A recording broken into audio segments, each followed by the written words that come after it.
আসসালামু আলাইকুম, সবাই কেমন আছেন? আশা করি সবাই খুব ভালো আছেন। আমরাও আলহামদুলিল্লাহ অনেক ভালো আছি। আজকের ভিডিওতে একটা ডেজার্ট আইটেম শেয়ার করব। এটি বানানো খুবই ঝামেলাবিহীন এবং খুবই অল্প উপকরণ দিয়েই বাসায় এটা তৈরি করা যায়। বাচ্চারা তো এটা খেতে খুবই পছন্দ করে।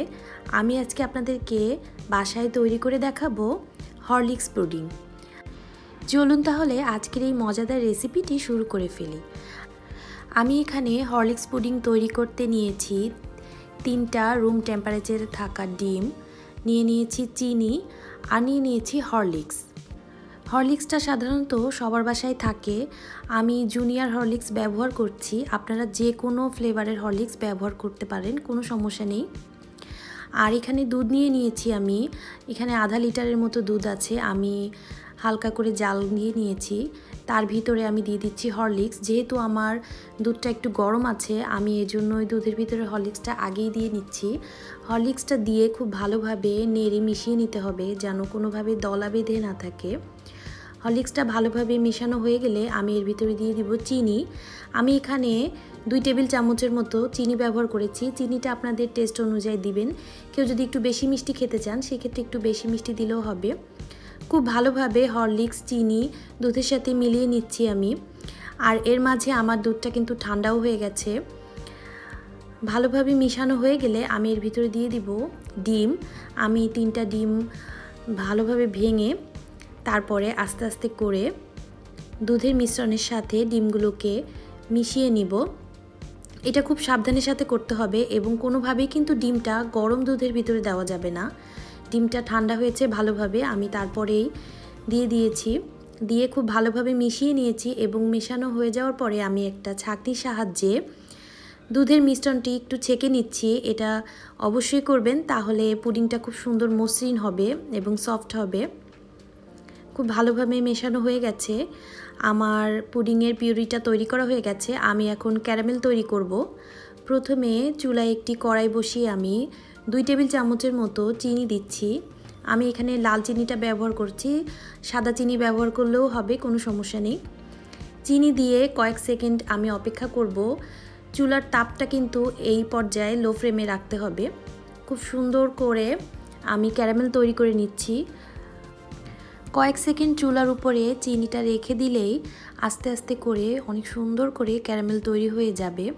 দেখতেই পাচ্ছেন ক্যারামেলটা কিন্তু খুব ভালোভাবে তৈরি করা হয়ে গেছে। এর থেকে আর বেশি লাল করা যাবে না, তাহলে একটু তিতা ভাব চলে আসবে। আমি ক্যারামেলটা গরম অবস্থায় একটা স্টিলের বাটির ভিতরে ঢেলে নিয়েছি। এটা অবশ্যই গরম অবস্থায় করতে হবে, কারণ ঠান্ডা হয়ে গেলে বাটিতে কিন্তু আর ঢালা যাবে না। ভালোভাবে ক্যারামেলটা আমি বাটির ভিতরে সেট করে নিয়েছি এবং বাটিটা ঠান্ডাও করে নিয়েছি। তারপরে আমি দুধে যে মিশ্রণটি রেডি করে রেখেছিলাম ওটা দিয়ে দিচ্ছি। আমি কিন্তু এখানে হরলিক্স ব্যবহার করেছি 3 টেবিল চামচের মতো। আপনারা আপনাদের টেস্ট অনুযায়ী ব্যবহার করতে পারেন। তাছাড়া আমি এখানে কোনো রকমের ভ্যানিলা এসেন্স ব্যবহার করিনি, কারণ আমি হরলিক্সের ফ্লেভারটা রাখতে চেয়েছি এজন্য। তারপরে আমি প্রেসার কুকারের ভিতরে পানি দিয়ে দিচ্ছি সামান্য পরিমাণে। আমি কতটুকু পানি দিয়েছি আপনাদেরকে দেখিয়ে দিলাম। তার ভিতরে একটা স্ট্যান্ড বসিয়ে আমি যেই বাটিটার ভিতরে পুডিংটা তৈরি করব সেই বাটিটা মাঝখানে দিয়ে প্রেসার কুকারের ঢাকনা আটকিয়ে দিয়েছি। আমি প্রেসার কুকারে করছি, আপনারা যদি হাঁড়িতে করতে চান সেক্ষেত্রে হাঁড়িতেও করতে পারেন, কোনো সমস্যা নেই। চুলার আঁচটা লো ফ্লেমে রেখে জাস্ট 10 থেকে 15 মিনিট আমি প্রেসার কুকারে পুডিংটা তৈরি করে নিব। ফিরে আসছি 15 মিনিট পরে। পুডিংটা খুব ভালোভাবে হয়ে গেছে, এখন অনেকটাই গরম। আমি খুব সাবধানের সাথে চেক করে নিচ্ছি পুডিংটা ভালোভাবে হয়েছে কিনা। এখনও ধোঁয়া উঠছে, অনেকটাই গরম। আমি পুডিংটাকে ভালোভাবে ঠান্ডা করে নর্মাল ফ্রিজে 1 থেকে 1.5 ঘন্টা রেখে দিয়েছিলাম। এখন আমি আপনাদের সামনে সার্ভ করে দেখাচ্ছি পুডিংটা আসলে কতটা সেট হয়েছে। আপনারা সবাই ইতিমধ্যে দেখেই নিয়েছেন কতটা অল্প সময় বাসায় থাকা উপকরণ দিয়ে কত মজাদার একটা ডেজার্ট তৈরি করে ফেললাম।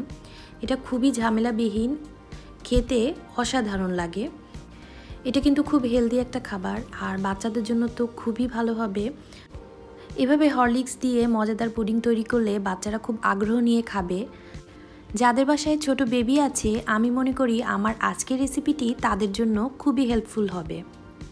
হরলিক্স দিয়ে পুডিং অন্যরকম একটা টেস্ট থাকে, হরলিক্সের একটা সুন্দর ফ্লেভার আসে, খেতে দারুণ লাগে। আশা করি আমার আজকের রেসিপি আপনাদের সবার কাছে খুব ভালো লেগেছে। নিত্য নতুন রেসিপি দেখতে চাইলে অবশ্যই আমার চ্যানেলে একটা লাইক, কমেন্ট এবং সাবস্ক্রাইব করতে একদম ভুলবেন না। আমি পুডিংটা কেটে দেখাচ্ছি ভিতরটা কেমন হয়েছে। পুডিংটা দেখতে যতটা সুন্দর হয়েছে, খেতেও কিন্তু অসাধারণ লেগেছিল। আমার বাসায় তো এই পুডিংটা তৈরি করলে বানানোর সাথে সাথেই সবাই শেষ করে ফেলে। আমার কাছেও কিন্তু খুব ভালো লাগে, কারণ আমার বাসায় আমার বাচ্চা এভাবে করে হরলিক্স দিয়ে পুডিং তৈরি করে দিলে ও খুব মজা করে খায়, আমার কাছেও খুব ভালো লাগে। তাই ভাবলাম আজকের এই মজাদার রেসিপিটি আপনাদের সাথেও শেয়ার করে ফেলি। আমার চ্যানেলে কিন্তু পুডিংয়ের আরও রেসিপি আছে, আপনারা দেখতে চাইলে অবশ্যই আমার চ্যানেলে একটু সার্চ করে দেখতে পারেন।